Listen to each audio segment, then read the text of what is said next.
সর্বপ্রথম হচ্ছে আমাদেরকে ডাকছিল ওই বাতেন ভাই যে খুন করছে সেটা সরেজমিনে কিভাবে করছে সবগুলো ভিডিও রেকর্ডিং করে নিচ্ছে, কিন্তু আমাদেরকে কোনো ভিডিও রেকর্ড করতে দেয়নি। যা হোক, এখন কিভাবে ঘটছে ঘটনাটা আমি সেটা বলি। ওর সাথে আগে মোবাইলে কথা হয়েছে, মোবাইলে কথা বলার পর দুজনে দেখা করছে সফটওয়্যার দোকানের সামনে। দুজন দেখা করার পরে আখের ভাই চলে গেছে মালিবের বাজার, আর ওই চলে গেছে বাড়ি গেছে ওর অস্ত্র আনার জন্য। ওখানে হয়তো কথা কাটাকাটি যে কোনো কিছু ঘটছে হয়তো। তারপর আখের ভাই ওই মালিবের বাজার গিয়ে যখন করছে আটাটা কিনছে বা কিছু কিনছে, এর মধ্যে ও আসি বসে ঠিক ওই আমার আড়াবাড়ি ওই পাশটাতে বসেছিল, সুন্দরভাবে বসেছিল ঘুপটি মারি।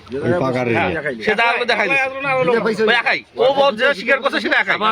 যাই হোক, এখন আসার পরে ওখানে বসেছিল, বসে থাকার পর যখন আখের ভাই মানে পা দিয়ে আস্তে আস্তে লাইট জ্বলায় আসতেছে, ও কথা বলছে যে মোবাইলের লাইট জ্বলায় দিয়ে বড় বড় পায়ে আসতেছে, তখন আর পেছন পাশ দিয়ে আসি ওর ভাষ্য অনুপাতে পেছন পাশ দিয়ে আসে হাতুর দিয়ে প্রথম দিকে ডান পাশের এখানে একটা আঘাত করছে।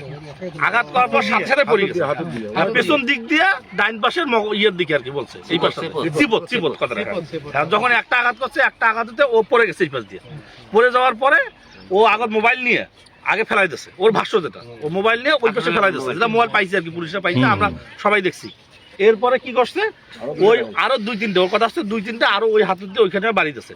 বাড়ি দেওয়ার পর স্পট ডেট দেওয়ার পর ওর ভাষ্য অনুপাতে এই হাতুড়ি ও আবার ওই পাশে ভিকমারি ফেলাই দিচ্ছে, যদি হাতুড়ির সন্ধান এখনো মনে হয় কেউ পায়নি আর কি, এখন ওখানে ফেলাই দিচ্ছে ওর ভাষ্য অনুপাতে।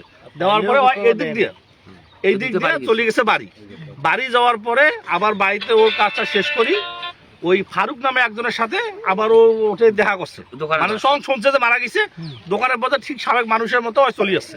আসি ও নিজেও লাশ দেখছে, পুলিশ ছিল সে সময়, পুলিশ সব দেখছে, দেখার পরে লাশ নিয়ে গেছে সেটা সব জানে। জানার পর 5 দিন জানাজা হয়েছে, সে জানাজায় শরিকও ছিল, আমাদের সাথে জানাজা নামাজও পড়ছে।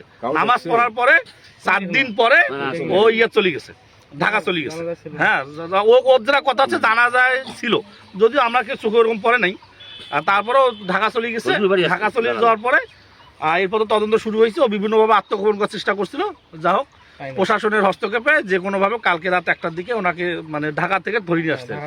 হ্যাঁ, এই বিভিন্নভাবে গোয়েন্দা লাগছে। আমরা আল্লাহর মতো আশা করতে পারি যে বর্তমান মানে মেন আসামিকে ধরা গেছে, তবে কথাতে কিছু অসামঞ্জস্য পাওয়া গেছে, হয়তোবা সেগুলো মানে ক্লিয়ার করবে প্রশাসনের কর্মকর্তা। কারণ বলছে একজন ছিল, ও জুতোগুলো পাওয়া গেছে, জুতোগুলো সব ওখানে করা দেখা গেছে।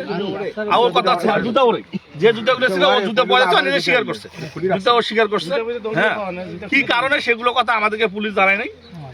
আর কথা ও কথা আমাদেরকে জানানি, আর পুলিশের পক্ষ থেকে ওটা একটা প্রেস ব্রিফিং করে ওরা জানাই দেবে। আরো হয়তো বা আসামি থাকতে পারে, এবং